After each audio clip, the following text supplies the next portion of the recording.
2 డేస్‌గా ఒక న్యూస్ అయితే వైరల్ అవుతుంది. అదేంటంటే దేవునికి, గణితానికి సంబంధం ఉందా అనేది. దీనిపై బైబిల్ ఎంతో స్పష్టమైన ఆధారాలను మనకి చూపిస్తుంది. దేవుడు యోబుతో ఇలా అంటాడు, నేను భూమికి పునాదులు వేసినప్పుడు నీవు ఎక్కడ ఉన్నావు? తెలివి ఉన్నవాడవైతే చెప్పు. దానికి కొలతలు వేసిన వాడెవరు? నీకు తెలుసునా? దానికి నట్టు తీర్చిన దారం ఎవరు వేశారు? ఇది భూమి యొక్క కొలతలను దేవుడు మాత్రమే నిర్ణయించినట్లుగా మనకి సూచిస్తుంది. యెషయా 40:12 మహాసముద్రాన్ని తన అరచేతిలో కొలిచిన వాడెవడు?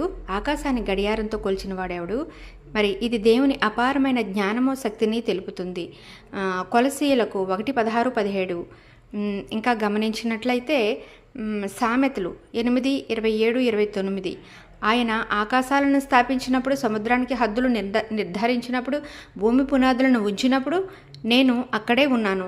ఇది దేవుడు సృష్టిని ఖచ్చితమైన హద్దులతో, కొలతలతో ఏర్పాటు చేశాడని తెలుపుతుంది. ఇర్మియా 31:37 యెహోవా ఇలా చెప్పుచున్నాడు, పై ఆకాశమును కొలుచుటకు వీలైతే, భూమి పునాదులను నేను అన్వేషించగలిగితే ఇశ్రాయేల్ సంతతిని నేను విస్తరిస్తాను. భూమి యొక్క పునాదులను పూర్తిగా కొలవడం మానవులకు అసాధ్యమని దేవుడు చెబుతున్నాడు. ఆమోసు 7:7-8 యెహోవా గోడపైన నిలబడి కొలత త్రాడు చేత పట్టుకొని ఉన్నట్లు నేను చూశాను.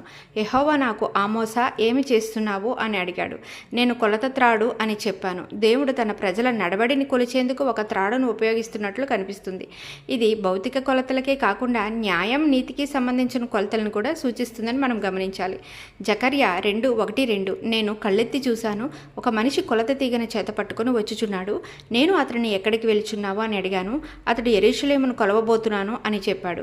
ఇక్కడ దేవుడు తన నగరానికి కొలతలు నిర్ణయిస్తున్నట్లుగా సూచన. ప్రకటన గ్రంథం ఏం చెప్తుంది చూద్దాం. 21:15-17 నా వెంట మాటలాడిన దాని చేతిలో ఒక బంగారు కొలత కర్ర ఉంది. ఆ నగరాన్ని, దాని గోడలను కొలుచుటకు కొత్త యెరూషలేము పరిపూర్ణ కొలతలతో ఉండే నగరమని ప్రకటన గ్రంథం వివరిస్తుంది.